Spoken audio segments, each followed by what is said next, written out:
为什么要这样？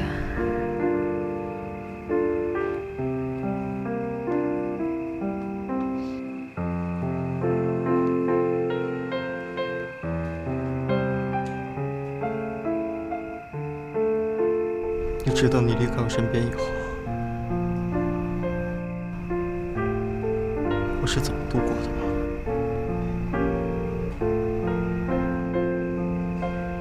我不止一次告诉我自己，我不可能再爱你。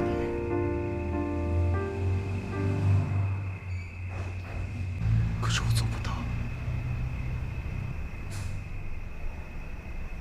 谁听过分手的歌，许下过的承诺，懂得迁就我，人潮再多疑，携手过太多，谁想的故事结果，却走散了你我，曾经清楚着爱过。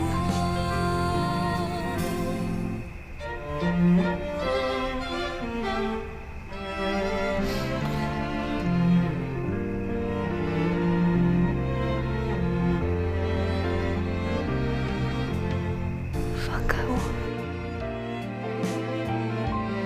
放开我！你放开我！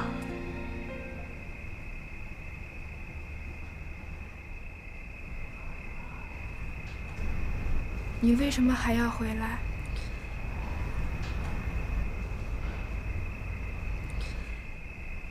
想寻觅一个海浪般的夏天，一起肩并肩穿过繁华的夜，剩下我迷失在无序的情节，等待你同我携手走来，岔路口你是爱情消散在雨中线索，隐藏着种种牵挂，我那个世界已无人的街，停在这一页。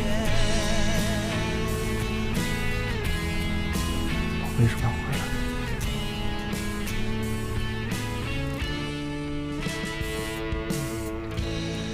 梦里，我爱你，我爱你，我爱你。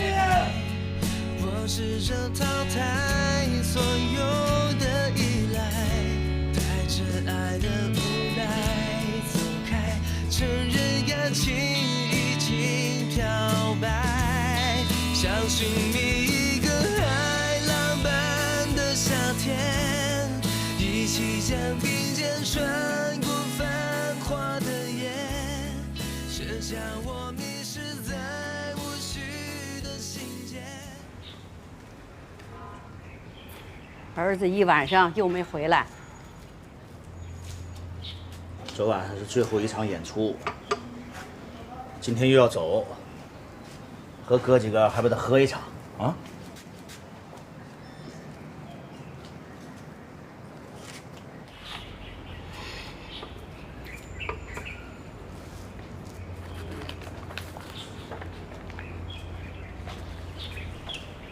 哟，儿子回来了。你昨天晚上去哪儿了？哟，你这脸上怎么了？妈，我没事儿，啊。怎么叫没事儿啊？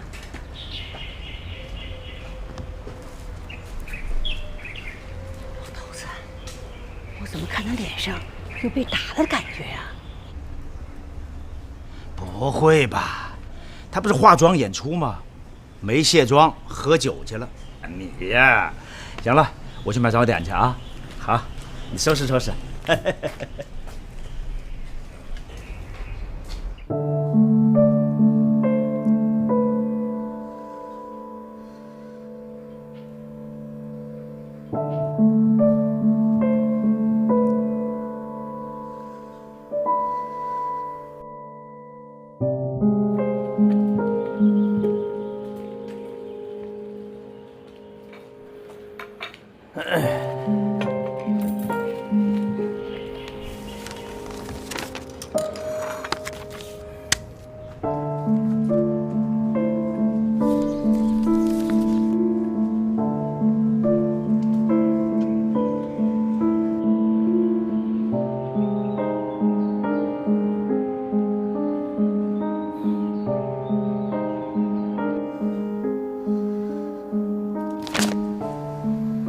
这怎么了？这是大早上这么大火？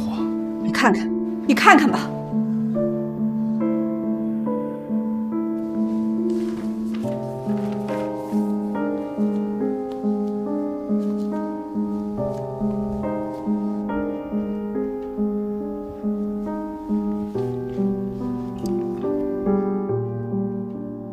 这不是在唯恐天下不乱吗？这件事情必须马上解决。你打算怎么解决啊？我在想，要不要起诉刘一鸣？不好，不好，那也要澄清一下事实吧。凭什么这么胡说八道啊？凭什么说我儿子挖墙脚啊？我儿子现在还躺在医院里呢。这样吧，我一会儿给报社主编打个电话。这新闻是要负责任的。他们不会去医院骚扰志恒吧？那你赶快先去医院吧。啊，我这就去。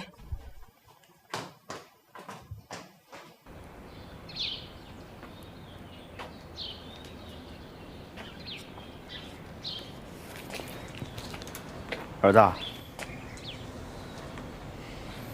志恒的伤怎么样了？我不太清楚。离走呢还有一段时间，走之前呢，到医院去看看志恒，给他当面赔礼道歉。男子汉，敢做，敢当。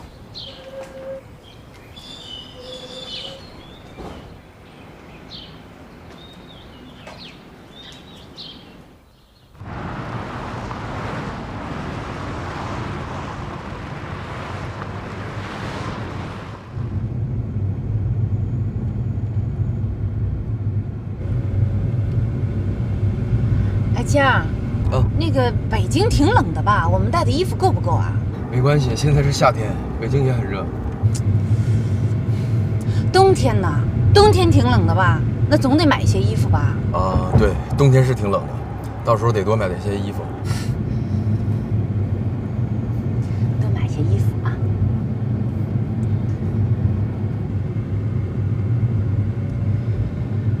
哎，海州这个小地方待了那么久，还真是待够了。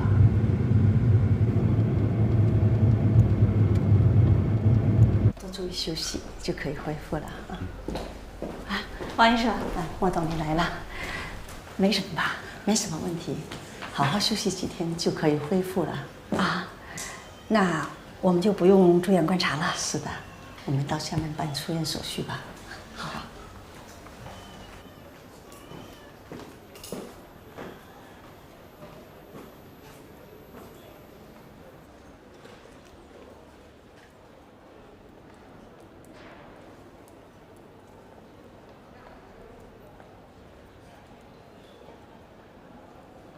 没什么问题，给您添麻烦了。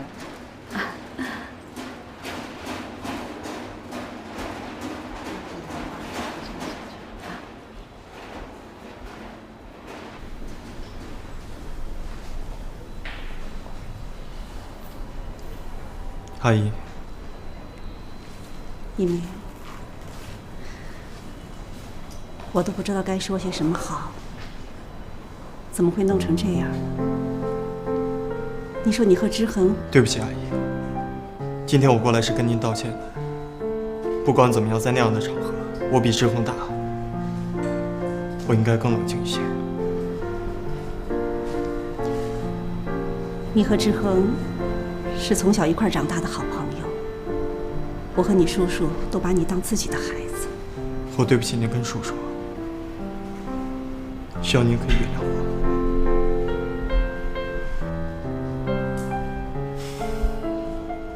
我明天就要回北京了。你要走？啊？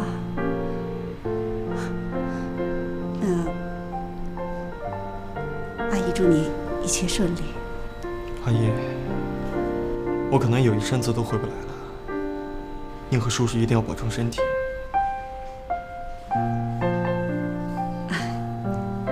一鸣啊，阿姨有句话，不知道能不能说，也许会有一些过分。阿姨，您说。阿姨希望你尽量少回来，特别是在最近这段时间，如果一定要回来的话，最好低调些。我都懂。阿姨，我可不可以在走之前再看一眼志恒？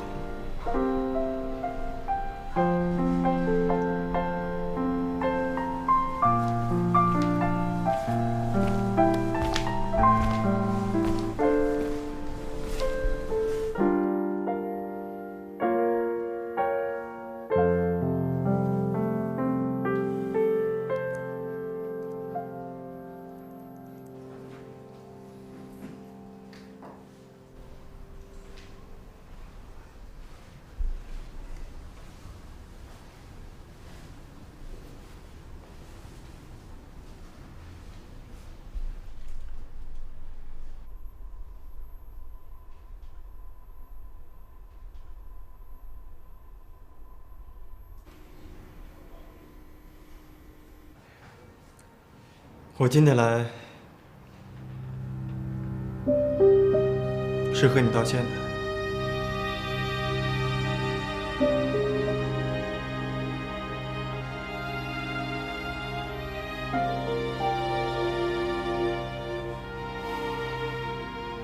你如果不方便说话，可以不说。之所以发生这样的事情，都是因为当时我不理智。和梦妮没有关系。我希望你和你的家人都不要为难他。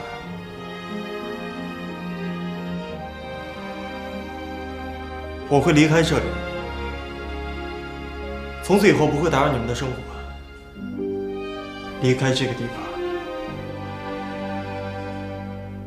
方，离开属于你的海州。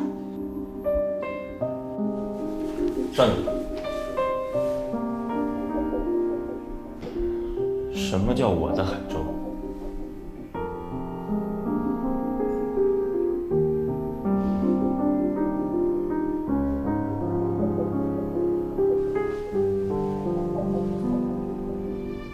你想听到一个什么样的答案？就像如果今天住院的是我一定会住在旁边7、8个人的病房里面，甚至是在医院的走道里面打吊瓶，而不是这个单间。就像当初我想帮孟叔找一个好的疗养院，即使有钱也找不到好的床位，而你只需要一个电话。就像我毕业3年了，还在为了生活而跑龙套，你毕业3个月就可以当上一家公司的总经理。就像我之所以会放手，是因为你和你的家庭可以给他所需要的一切，而我除了感情以外，一无所有。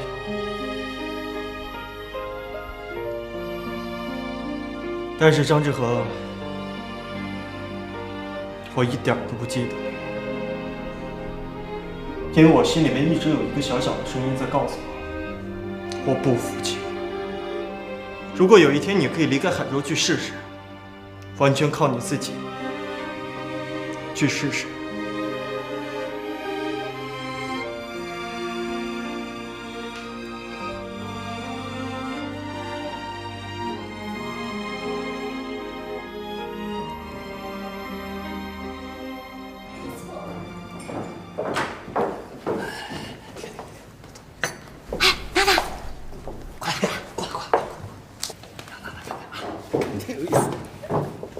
怎么了？张总，就是张总。对了，张总昨天晚上横刀夺爱，当着全场观众的面动手打人了，结果被人家给打了。不会吧？真的假的？咱张总平时可是很冷静的一个人。哎，你们知不知道那个女孩，就叫梦妮的那个？原来跟刘一鸣谈恋爱，后来啊，看我们张总有钱，就跟刘一鸣掰了。我更倾向于他的说法，张总对梦妮儿早就有意思了。爸，喝一口吧。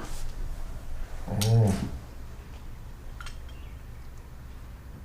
爸，都1天没吃东西了，就喝一口。来。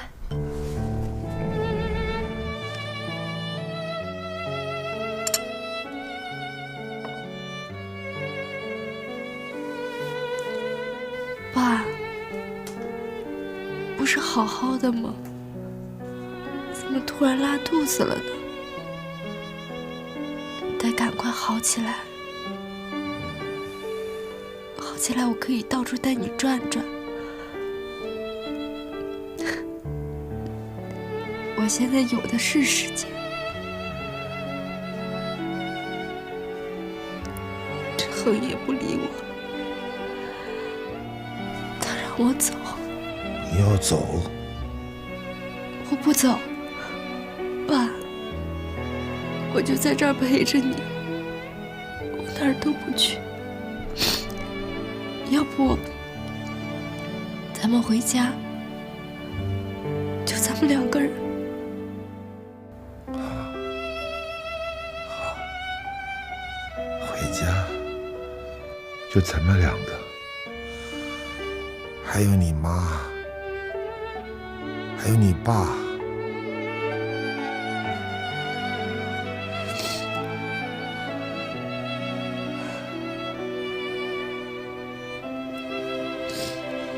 爸，我为什么会把事情搞得一团糟？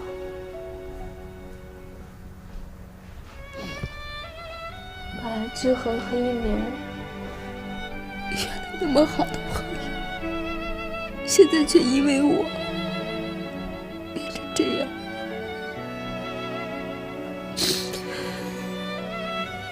我知道志恒对我好，我也想回报，可是一鸣出现在我面前的时候，我完全没有能力抵抗。他明天就要走了。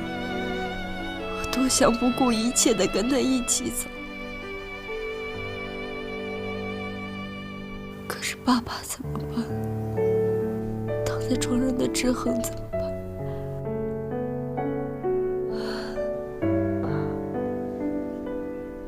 我该怎么办？我该怎么办呀？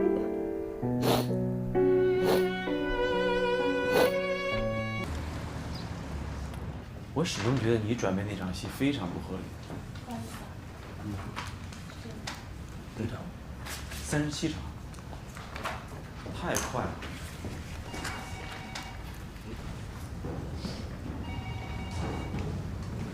能应该算少对。班长，刘一鸣到了。导演，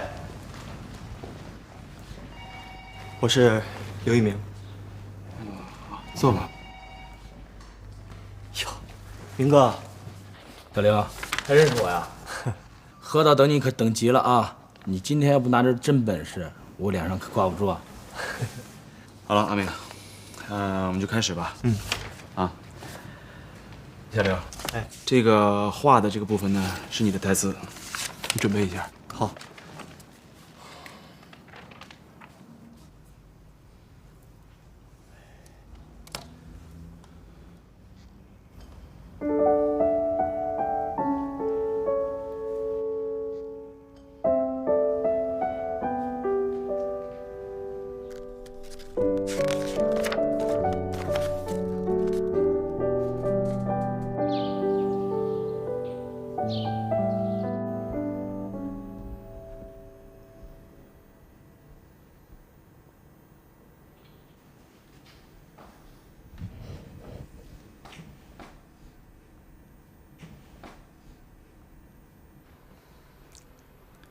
上网呢？好吧。妈妈在楼下跟我发牢骚，我上来多会儿。哎呀，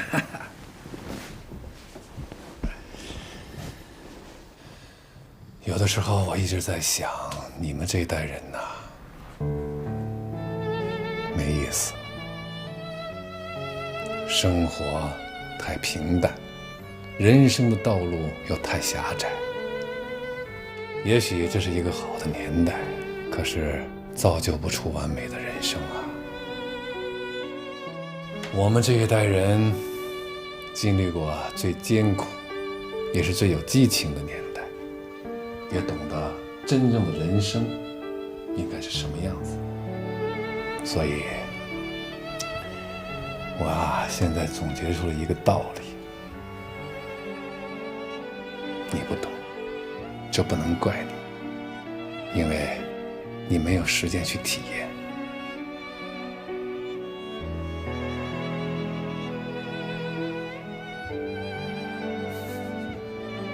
什么道理？人生除了生死，没有什么大事。看似天大的事情，可是过几年再一看，小事一桩。如果放进历史的长河当中，那多少人的人生100%都是过眼云烟。忠奸善恶，是非功过，恩恩怨怨，多大点事儿？建国，我得下去了。你妈要知道我跟你说这些，非跟我拼命不可。哎呀，儿子，记住我说的那句话：所有的事情都要顺其自然。这个地方不疼几次，长不大。妈，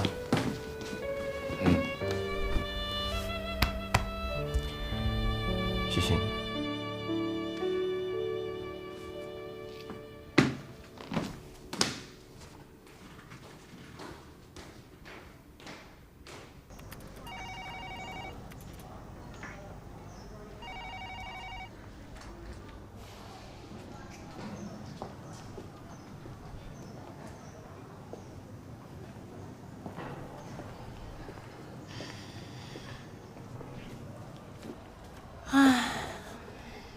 怎么样？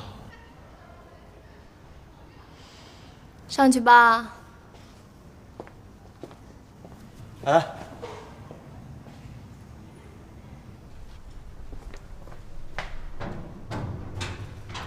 非常不错。我觉得他这个骨子里有一种特别天然的东西，这很难得。不错，多谢阿明。一鸣过来了，非常不错啊！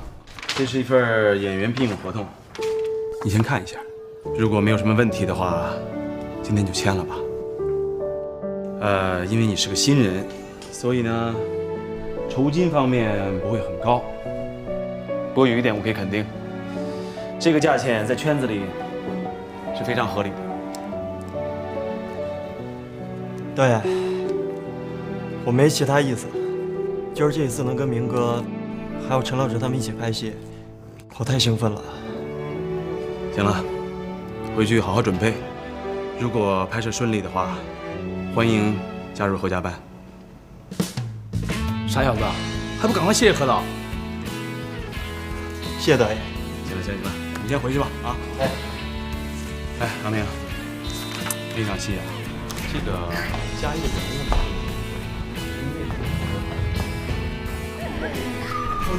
空姐，你快掐我一下，我是不是在做梦啊？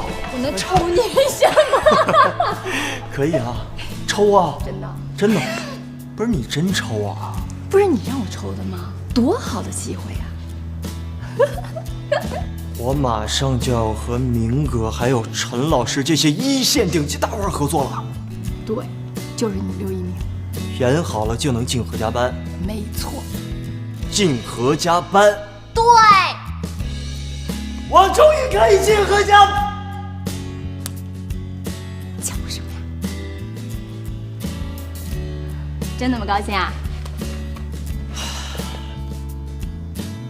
还行吧。是吗？那我跟我爸说去。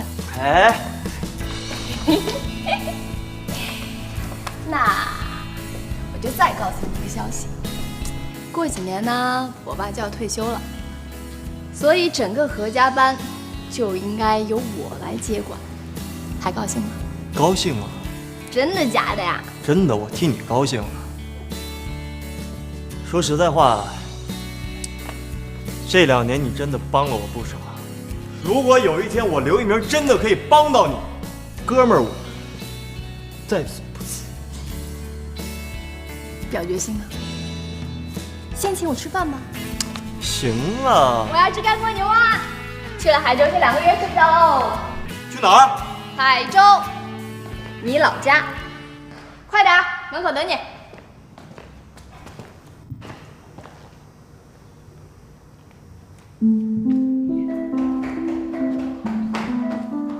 爸，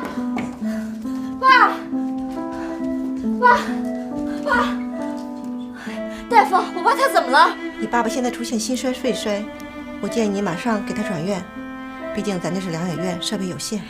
他怎么会突然变成这样的？你爸爸老年痴呆症的病情发展的太快了，现在引起各脏器的衰竭，必须马上转院。那我现在怎么办？跟我来吧，咱们去办公室。好。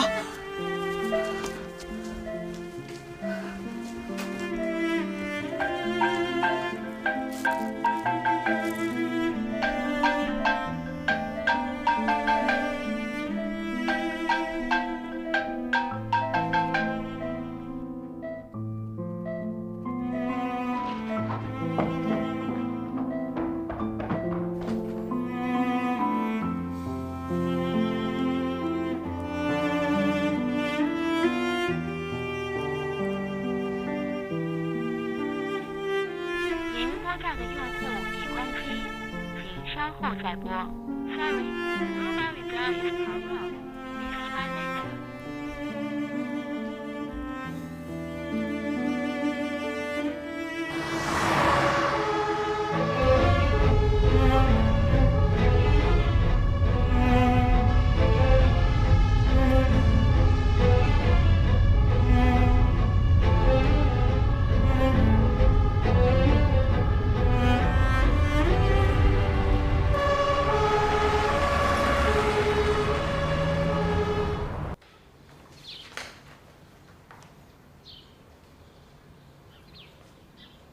妈，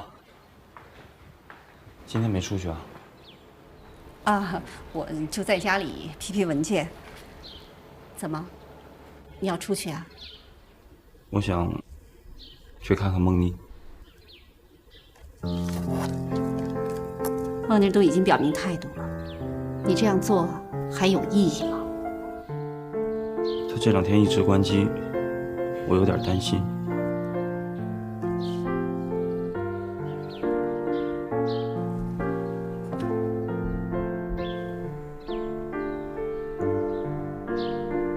儿子，从小到大，你都是个有理智的孩子，怎么遇到感情的事情就犯糊涂了呢？要学会适可而止，该放手的时候就要放手。人家都关机了，你再找上门去，这不就变成一种纠缠了吗？啊，好了，志恒，听妈的没错。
哎好。大刘啊，你们家乡的空气确实跟北京不一样啊！我这一下飞机，感觉呼吸都很顺畅。是啊，我们家这边啊属于海洋性气候，跟北京不太一样啊。同学，你活活表现嘛！哎，可可，你跟小刘是4年同学，关系看起来也不错，怎么从前从来没有推荐过人家呀？我跟他吧，我跟他就属于那种君子之交淡如水，相忘于江湖，老死不相往来的那种。是孩子。嗯。待会儿你一定要跟清我。媒体的消息这么快的，一定是冲咱们大腕来的。这不还有您的吗？不是，导演来了！哎，何导来了！哎，何导来了！您好，何导，您是第一次来海州拍戏吗？哦，海州原来也来过，不过是10多年以前，你们还都是孩子呢。啊，您的几位主演范传涛老师、宋小兰老师，还有吴大明老师，他们都在海州跟全程吗？可能不会，不过他们会在你们海州完成最主要的创作。哎，你们都是本地媒体吗？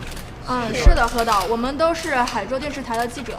海州电视台的，哎，你们可以采访一下我们组的新人啊，他可是你们地地道道的海州人。小刘啊，刘一鸣。哎，刘一鸣，刘一鸣，刘一鸣，请问你是什么时候离开海州的？这个小刘在海州，什么时候离开海州的？挺有人气啊。还行。老何，要不咱先回屋吧。谢幕之前之后，你们所有当事人具体表示什么？能不能谈谈你们到底谁横哪段？回答一下吧。诸位媒体朋友，对不起，我没有办法回答你们的问题。哎，刘一鸣，你知道张之恒已经出院了吗？听说你曾经去医院看过他，你们之间是不是达成了什么协议？还有，你和张之恒之间到底谁是第三者？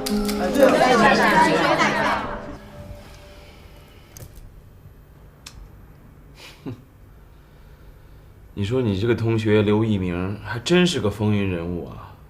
哎，那你是什么时候知道的呢？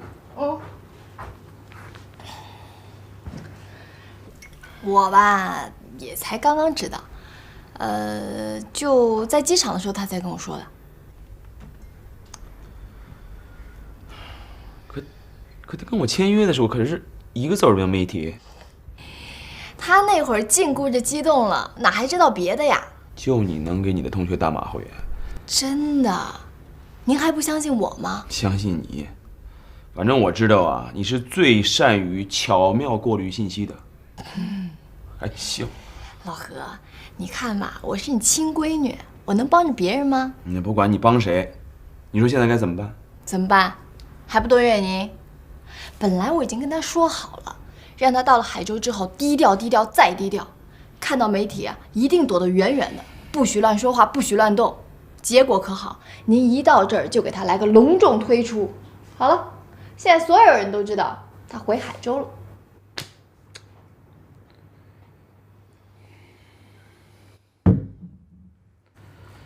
这些媒体啊，我是没有精力跟他们打交道了。我只希望能够顺顺利利的把咱们这个戏拍完。哎呀，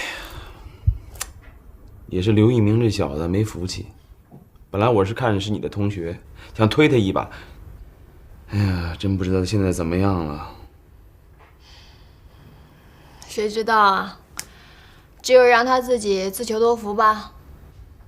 自求多福。现在自求多福的应该是我。希望他不会给咱们拍摄带来太多的麻烦吧。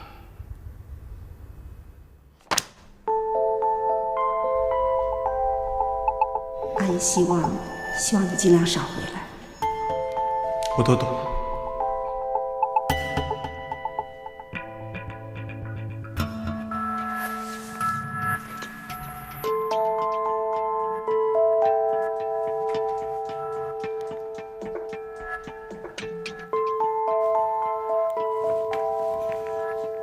喂，小杨，啊，请你去帮我查询一件事情。看这标题，罗密欧重返海州是挑战还是复仇？你看这个感情问题说不清。要不说刘一鸣这个人不简单呢，你说何景天这么大的导演，居然请他过去演戏。我看这回啊，像是有点来者不善的意思啊。我看未必吧。这俗话说强龙不压地头蛇，在海州，即便是有大导演给他撑着，有张家给他镇着，我看呀也翻不出什么大浪。那可不一定。张总，张总，读报时间，继续。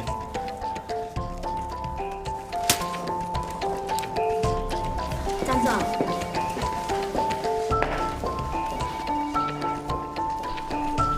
张总，你好点了吗？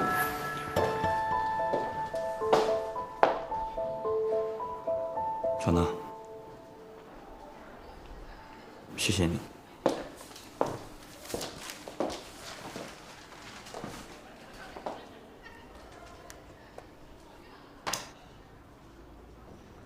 前2天，我老爸跟我说了一句话，我觉得特别有道理。人生处死无大事。你能把这些事情看那么淡，真为你感到高兴。我去给你倒点喝的吧。不用了，能陪我聊会儿吗？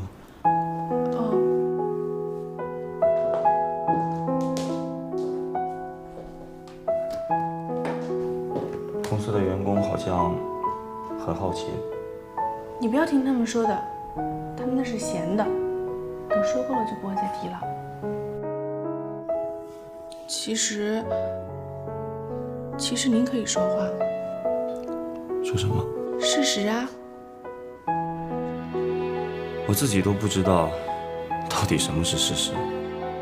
事实就是，说吧。张总，如果我说的有什么不对的，不要生气啊。事实就是，刘一鸣在梦妮最困难的时候撒手不管，是您接住了梦妮。现在那个刘一鸣回过神来，又来挖墙脚。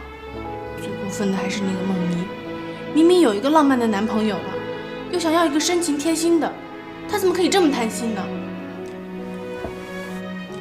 乔娜，我知道你不喜欢听这些，但是我必须得说完。你什么地方都不比刘一鸣差，包括对梦妮的感情，你也付出的比刘一鸣多。就因为他会在台上表演罗密欧，而您不会，就要让你承受那么大的难堪吗？换做任何一个懂事的女孩子，这个戏她就根本不应该参与。好啊，既然事情发展到这个地步了，他为什么不跟刘一鸣走呢？现在刘一鸣再回来，是为了表示他对梦妮有多在乎吗？早干嘛去了呢？张总，我长这么大从来没有讨厌过谁，可是我现在特别的讨厌梦妮跟刘一鸣。乔娜，很多事情并不像你想的那么简单。我能问你件事情吗？你觉得梦妮她爱过我吗？爱你才怪。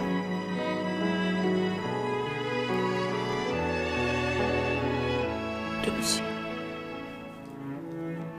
没关系。那你觉得她喜欢过我吗？很短的时间也算。我觉得他没有。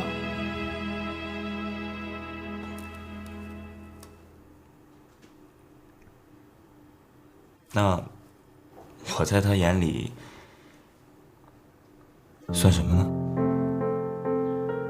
宝贝。一个可以满足他任何愿望的宝贝。要钱有钱，要地位有地位，还有那么多的爱心和耐心。人家都在那跟旧情人排戏调情去了，你还在这车接车送。乔娜，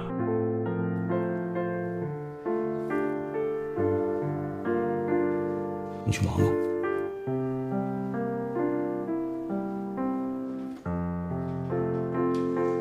程总，我是不是说的有点多了。没有，我想一个人待会儿。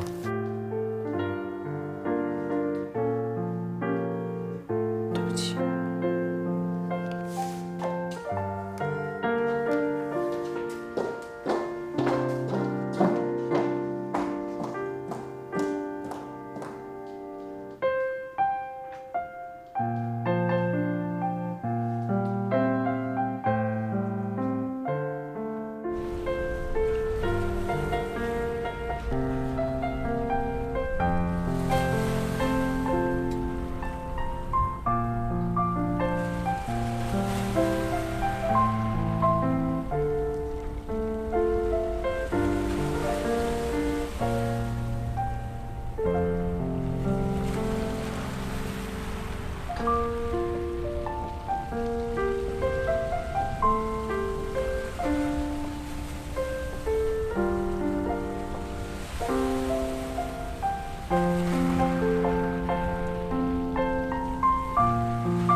婷儿，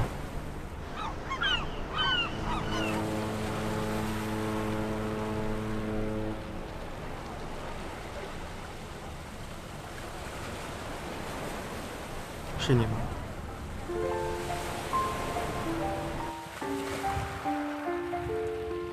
一鸣哥，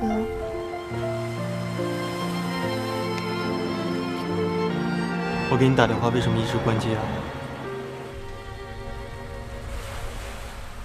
你在海州吗？我在海州。你不知道吗？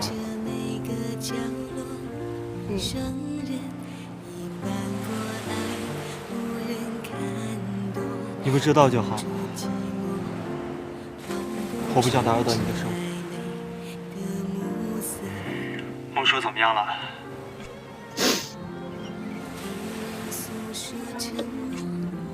我爸他挺好的，出什么事了吗？没事儿。妮儿，发生什么事了？你告诉我。是不是张志恒他们家人欺负你了？没有，都挺好的。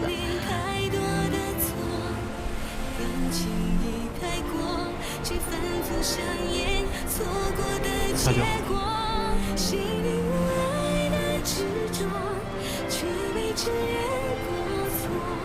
其实我回来想第一时间去看孟叔，但是我爸反而会添麻烦。再过一阵子，我一定会去看他。我好想他。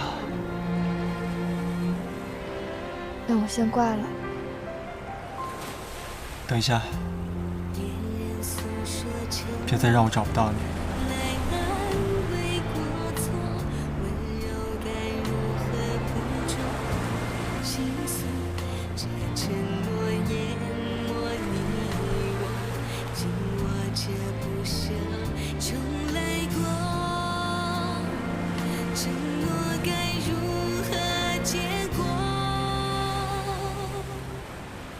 谁听过分手的歌，许下过的承诺，懂得迁就我，人潮再多已写首过太多，谁想的故事结果，不高兴啊？却走散是不是想家啦？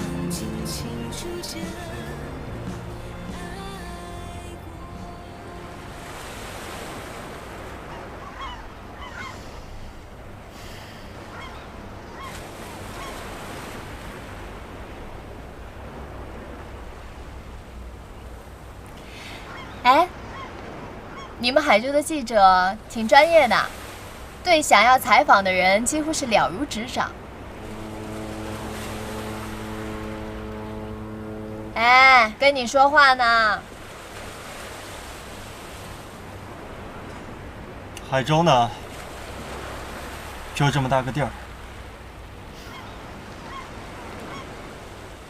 刚才在楼下跟记者闲扯了一会儿，听到你们仨好多八卦呀。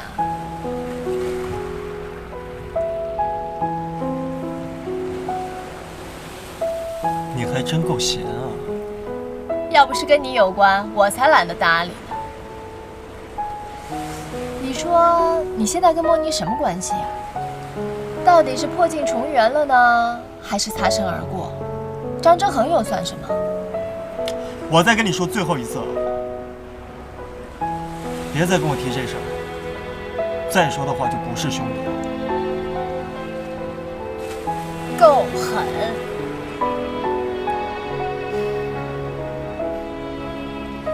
行，今儿我来呢，就是为了告诉你，这2天剧组开始有些麻烦了，而且据我的直觉判断，这个麻烦可能因你而起。开什么玩笑啊！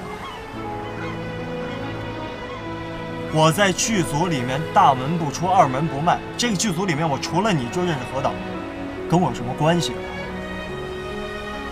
你自己也说了，海州就这么大，认识你的人可多了去了。什么意思？我现在也只是猜测，还不能最后确定。但愿不是吧。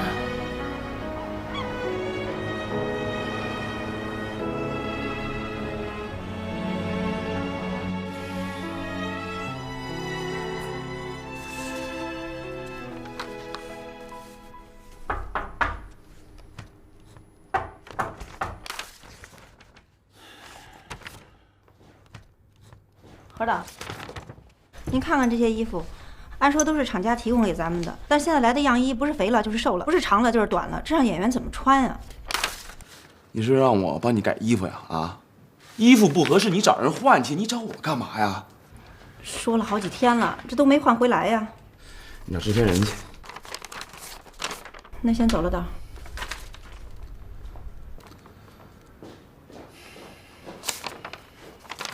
这件事情啊，我肯定不会去干预，而且我连问都不会问一句。哎，我告诉你啊，你也不要去干预。为什么呀？啊？为什么呀你？因为你的要求不合理。人家一个剧组来我们海州拍戏，已经通过正规的渠道和政府有关部门取得了联系，一切都合法合理。你让我怎么过问？少给我打官腔！婉梅，你是不是太感情用事了？为了儿子，我只能感情用事。可你这样做对儿子一点好处都没有啊！爸妈，怎么了？没事。刘一鸣回来了，你知道吗？婉梅，干什么呀？为什么要瞒着儿子啊？我们不告诉他，他就不知道了吗？我知道。下午媒体到公司找过我。什么？记者都去公司了？你看看，你看看，这叫什么事儿吗？这叫我们一家3口在海州，那是行得正坐得端，现在弄成这个样子。刘一鸣走的时候说的好好的，说近期不会回来，绝不会给我们家造成困扰。结果呢？啊，扭头就回来了，而且是高调返场。可现在有问题的是刘一鸣。跟剧组没有任何关系，你可以找刘一鸣解决问题，可不能干涉人家剧组的正常工作吧？我现在跟那个刘一鸣说不着。不管怎么说，你这样做是不对的。人家剧组有正常的拍摄许可，你就不能影响人家的正常工作。那我也告诉你，剧组如果在其他地方拍戏，是跟我没有关系。可是他在海州，在我的眼皮子底下，这件事情不解决，我就是跟他们过不去。那你说究竟要怎么解决？我要让那个刘一鸣当众给志恒道歉，澄清事实。志恒，志恒，志恒。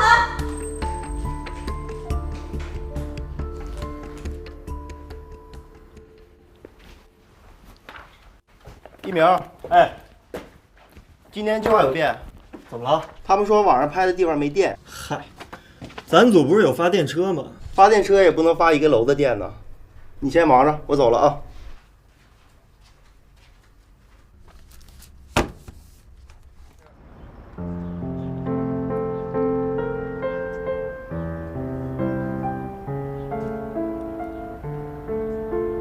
难道在孟妮眼里，我也始终只是一个只会依靠父母和家庭的阿斗？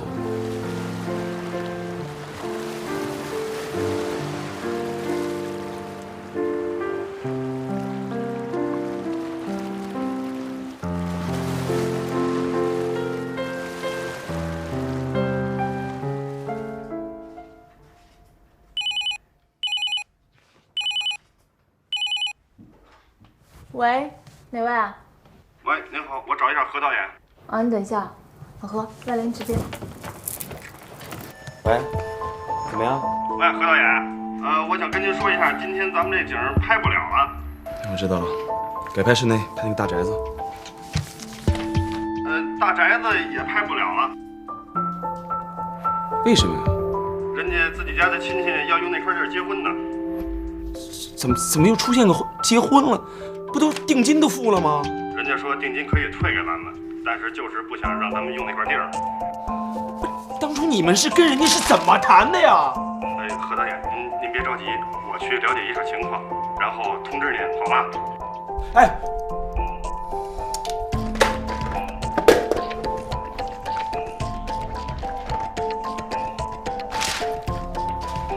拍什么拍？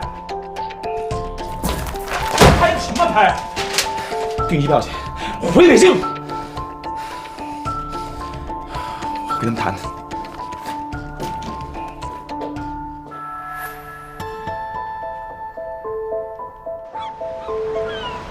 张志恒他们家是不是在海州特别有影响力？那就难怪了。我在想，剧组现在遇到的麻烦，是不是和他们家有关？我觉得应该不会，他爸妈人特好。这不是人好人坏的问题。我问你，是不是那事儿出了以后，你没跟人家道歉？我道了。真的假的？真的。那就奇怪了。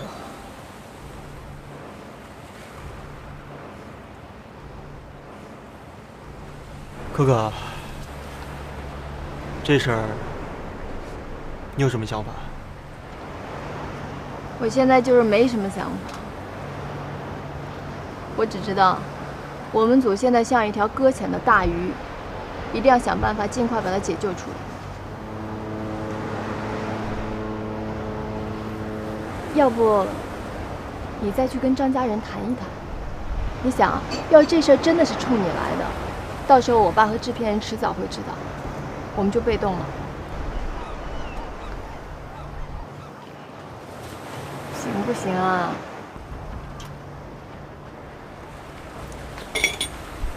让我再想一想。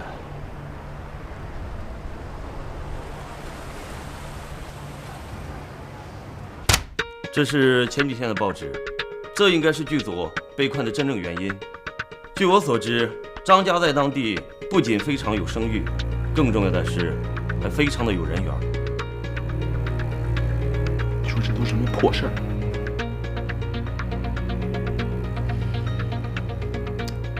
行了，你是制片人，你说怎么办吧？很简单，换人。刘一鸣一走，我相信啥事儿都没了。你说的简单，到现在我换谁去？找啊，从北京调人。好在刚开机，拍了没几场戏。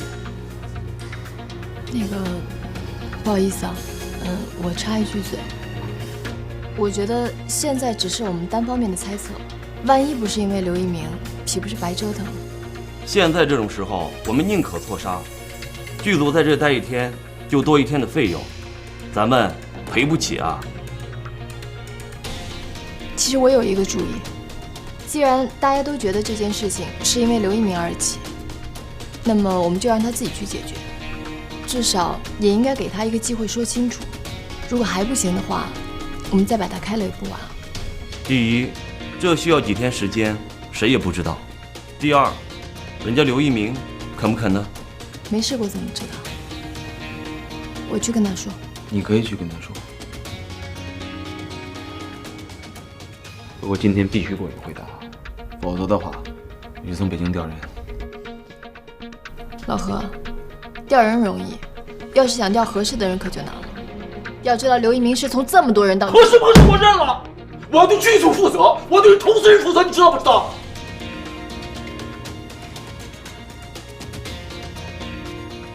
我明白了。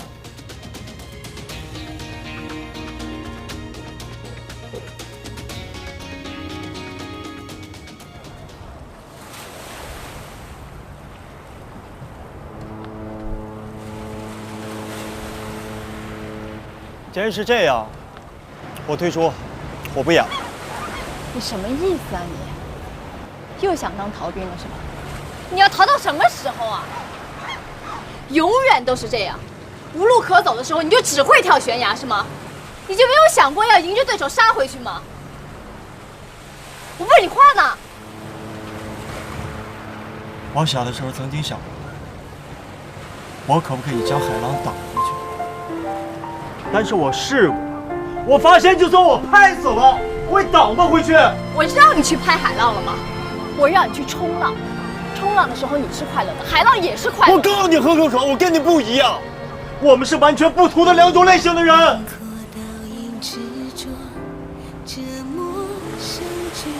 我从小在海边长大，但是我没想过要拥有一个冲浪板。但是你不一样，你可能连海都没见过。你已经拥有了。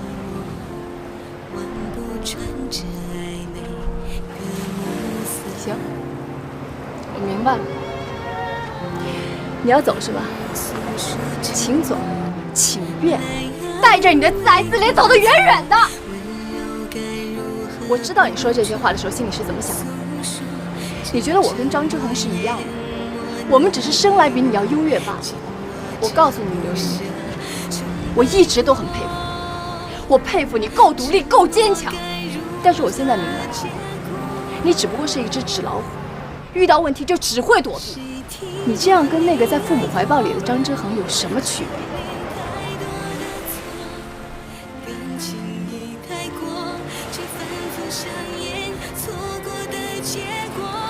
今天晚上10点钟，如果我等不到你的电话，我就给你订回北京的机票。